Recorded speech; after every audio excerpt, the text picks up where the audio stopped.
Bonsoir à tous les amis, j'espère que vous allez bien.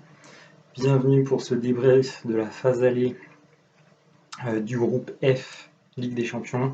Groupe F avec le Zénith Saint-Pétersbourg, le Borussia Dortmund, la Lazio Rome et le Club Bruges. Groupe F, très honnêtement, le groupe le moins palpitant de cette Ligue des Champions. Très honnêtement, j'ai vu les matchs, j'ai vu tous les matchs. Alors en plus, j'ai deux équipes de cœur.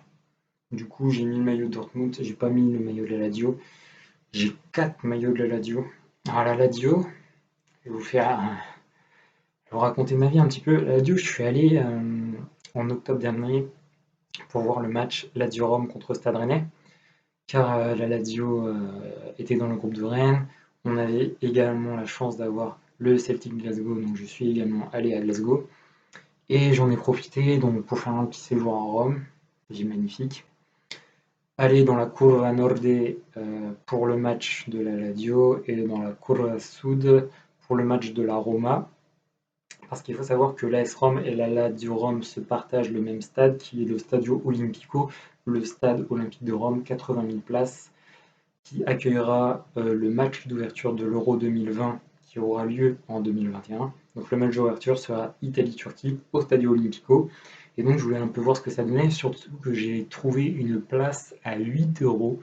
8 euros pour aller voir la Lazio contre Rennes en Ligue Europa, c'était parfait. Et le week-end j'avais trouvé une place à 19 euros pour aller voir la Roma avec les supporters de Rome. Et honnêtement, la Lazio, les supporters, ils m'ont mis les frissons, c'était incroyable. C'était incroyable. Alors, imaginez-vous, dans un stade de 80 000 places, il y avait 12 000 spectateurs. Mais ce qu'il faut savoir, c'est qu'il y avait 10 000 supporters dans la Curva Sud, où j'étais, dans la Curva Nord, pardon, excusez-moi, pour la Lazio, pour les fans de la Lazio, la Curva Nord et la Curva Sud, c'est pour la Roma. C'est pour la Roma. Donc, dans la Curva Nord, pour le match de la Lazio, c'était incroyable.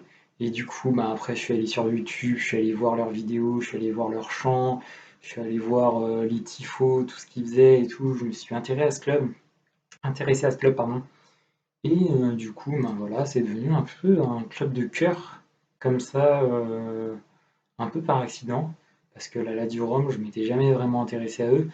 Mais en fait, quand tu vis une expérience, quand tu vas dans un stade, quand tu rencontres les gens, que tu discutes avec les gens, parce que pendant le match, j'ai discuté avec les gens, tout ça, que voilà, tu apprends les chants, que tu commences un peu à te passionner pour l'équipe, et ben, ça peut très vite devenir une équipe de cœur, surtout quand tu as un attaquant de la classe de Ciro Immobile qui a claqué 36 buts en 38 journées de championnat en Italie l'an dernier. Ciro Immobile, j'ai son maillot d'ailleurs. J'ai demandé, enfin bref, j'ai beaucoup de maillots de la Lazio, parce que ce sont des maillots magnifiques, vraiment de très très très beaux maillots. Mais Dortmund, c'est une équipe de cœur depuis 1997. 1997, c'est l'année où je me suis intéressé au football. Voilà, il y avait Sir Alex Ferguson à Manchester United, il y avait Liverpool, il y avait l'Inter Milan, il y avait le Real Madrid, le FC Barcelone, l'Ajax d'Amsterdam, le Celtic Glasgow, les Glasgow Rangers, le FC Porto, le Benfica Lisbonne, le PSV Eindhoven. Donc voilà, ça me fait beaucoup d'équipes de cœur, et l'Olympique de Marseille, évidemment, en France. Donc ça me fait beaucoup d'équipes de cœur euh, par championnat, mais j'y suis toujours resté fidèle et sans jamais détester les autres clubs. Donc voilà, par exemple, j'adore la Lazio, mais j'adore la Roma également. La Roma qui pratique, enfin voilà, qui a pratiqué un super jeu avec un joueur comme Totti qui est resté toute sa carrière à la Roma. Et ça, moi j'aime bien les clubs où tu as un joueur qui est resté toute sa carrière dans son club, comme Steven Gerrard à Liverpool, euh, Totti à la Roma, Maldini à l'AC Milan. Voilà, il y en a comme ça qui ont fait la formation jusqu'au terme de leur carrière dans le même club, et ça, j'admire. Donc voilà, la Lazio, c'est un gros coup de cœur pour moi depuis l'an dernier, vraiment. Gros coup de cœur pour la Lazio. Donc dans ce groupe, on a Dortmund avec Erling Haaland, le buteur magnifique. 16 buts en 11 matchs de Ligue des Champions. 16 buts en 11 matchs de Ligue des Champions. Tu veux lui demander quoi de plus? Donc voilà, on a la Lazio, on a le Zénith Saint-Pétersbourg et Club Brugge. Donc honnêtement, premier match, Lazio-Rome-Dortmund. Donc pour moi, le match de mes deux équipes préférées de ce groupe. 3-1 pour la Lazio. J'ai été très très surpris. Vraiment très très très surpris de ce résultat. 3-1 pour la Lazio. Voilà, Dortmund qui me déçoit pourtant rarement, là avait fait un match très très très très mauvais. Et dans le même temps, le club Bruges s'était imposé au Zénith Saint-Pétersbourg 2-1. Voilà, donc pour la première journée. Mais rassurez-vous, le Borussia Dortmund s'est très vite rassuré. 2-0 contre le Zénith Saint-Pétersbourg. Merci Erling Haaland. Merci Jadon Sancho également pour son penalty tout en sang-froid parce que Dortmund a galéré contre le Zénith Saint-Pétersbourg. Il a fallu un penalty de Sancho à la 80e et Haaland a claqué son but à la 93e parce que, en fait, je vous explique, le Zénith Saint-Pétersbourg, ils avaient mis 3 défenseurs sur Haaland. Ils en avaient mis 3. Du coup, Haaland, il était vraiment encadré, Et à la 80e, quand il y a eu la délivrance avec le 1-0, Haaland, il a plus qu'à claquer son but.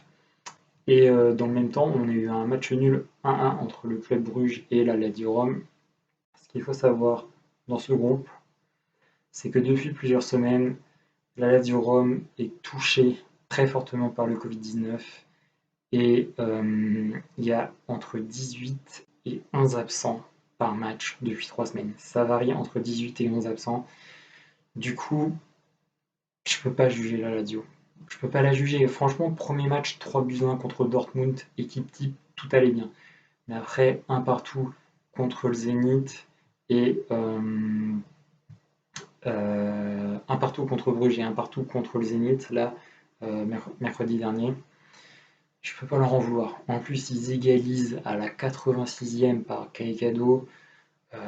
Ils avaient absolument personne. À part Milinkovic-Savic et Correa et Caicedo qui rentrent, il n'y avait personne. C'était l'équipe B, les remplaçants, des U19, bref, je peux pas juger la Lazio et j'espère vraiment que là, les 3 semaines de trêve internationale vont permettre à tous ces cas de Covid-19 de revenir, de pouvoir se réentraîner et de rejouer, parce que sinon, je veux dire, c'est un peu injuste. Donc, dans le même temps, le Borussia Dortmund, pour son 3e match, a claqué un 3-0 au Club Bruges, qui est pour moi l'équipe la plus faible de ce groupe, mais qui a battu le Zénith Saint-Pétersbourg 2-1. Donc pour le match de la 3e place, ça va être compliqué pour le Zénith, sachant que la Lazio donc, jouera chez elle dans 3 semaines contre le Zénith Saint-Pétersbourg. Et vraiment, c'est le match de la qualif. Il faut absolument que la Lazio gagne ce match parce que Dortmund va encore gagner contre Bruges et va s'envoler. Il faut que la Lazio absolument gagne ce match. Voilà. Donc pour l'instant, après 3 journées, on se retrouve avec le Borussia Dortmund 6 points, donc qui a battu Club Bruges et le Zénith, qui a perdu à Rome. Deuxième Lazio, 5 points, qui a battu Dortmund et 2 matchs nuls contre Zénith et Bruges. Bruges, troisième avec 4 points, qui a battu le Zénith, match nul contre la Lazio, défaite contre Dortmund. Et le Zénith, 1 point, 2 défaites contre Bruges, Dortmund et un match nul contre la Lazio. Donc là, on est vraiment comme pour le groupe Mönchengladbach, Inter Milan, Shakhtar Donetsk, Real Madrid, un groupe très serré.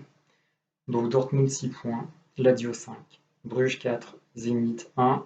Pour moi, Dortmund-Lazio en 8e de finale de Ligue des Champions. Et honnêtement, le club Bruges est bien parti pour finir en Ligue Europa. Voilà, donc pas un groupe très très passionnant parce que voilà, 18 cas de Covid, 11 cas de Covid pour le 2e et le 3e match. Je ne peux pas juger la Lazio. Et je pense que la Lazio qui a claqué un 3-1 au Borussia Dortmund lors du premier match, et ben moi je pense que voilà, la Lazio mérite largement sa place en 8e de finale de Ligue des Champions. Parce que voilà, en gros, vu que Dortmund avec Erling Haaland va se qualifier très facilement, pour moi la Lazio doit également passer. Ce serait mérité. Et puis voilà, moi j'adore ce club, j'adore les supporters, la Curva Nord, je vous aime. Et voilà, j'attends qu'il y ait la fin de ce putain de Covid pour retourner à Rome et aller voir un match de la Lazio parce qu'avec l'AS Rome, honnêtement, c'était pas la même ambiance. D'un côté, tu as le peuple qui va voir la Lazio et tu as le riche qui va voir la Roma. C'est pas la même ambiance. C'est un peu comme à Milan où tu as l'Inter, le club du peuple, et le Milan, le club des riches. Voilà. Ciao.